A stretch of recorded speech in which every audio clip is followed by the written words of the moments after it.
नथा यार वचो नथा सार लहू को मोजा बचो केडी अदा वाला ना केड़ा हाल है तबीयत सही है वाह अदा समझ तू बुधा मेरा लाइफ पूरा अदा तुम्हारा चार कत चाय ज्यादा खणी किया अदा चाहे टे कत घणी चिया पर सुठी आण जा पिया कोने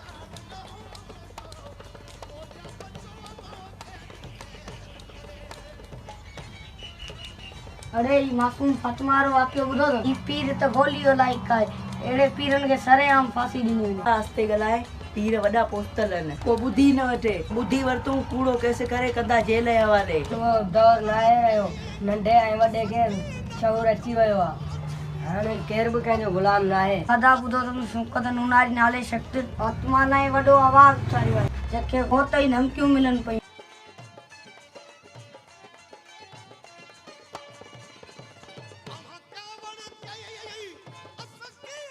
शौकत तो शीं रही शीं पे अकेले सिर यानी के इंसाफ जानने जेला गशी पीरन सामू मोड़ अटका अरे बाबा उहा भी सियासत दई पाण वणाणे लाए फेसबुक एक्टिविटी दाए पयो सिर्फ पंहिंजे मुफाद खातिर अॻियां अचे पयो फ़ाइदो वठी हथ कढी वेंदो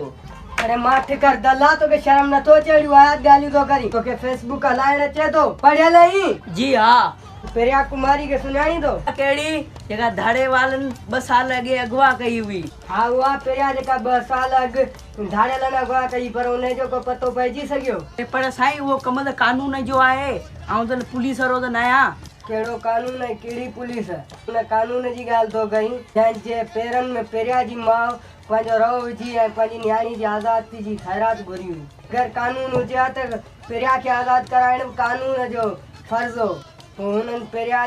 जे माइटनि ते थोरो न थे कयो पर अदा पेरिया जी माउ रओ विधो पेरनि में पोइ भला पुलिस हुनखे छॾायो भला न यार ॾिना पेरिया अञा आज़ादु न आहे थी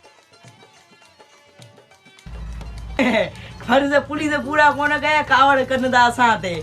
अरे दल्ला तोखे शर्म नथो अचे तूं धागे वारा ॾंद कढियो खिली पियो तोखे त हर मज़लूम में साथ ॾियणु खपे जेको नथो ॾिए त पोइ महिरबानी करे पंहिंजे ज़हन में जेको ज़ाहिर भरियल अथई त उहो ॿाहिरि फिटो कर सारी सिंध सराफ़ा इत्तिजाज आहे फातिमा जे कातिलनि खे सज़ा ॾियण लाइ उहे अॼु तुंहिंजे ज़हरीले तनक़ीद जे करे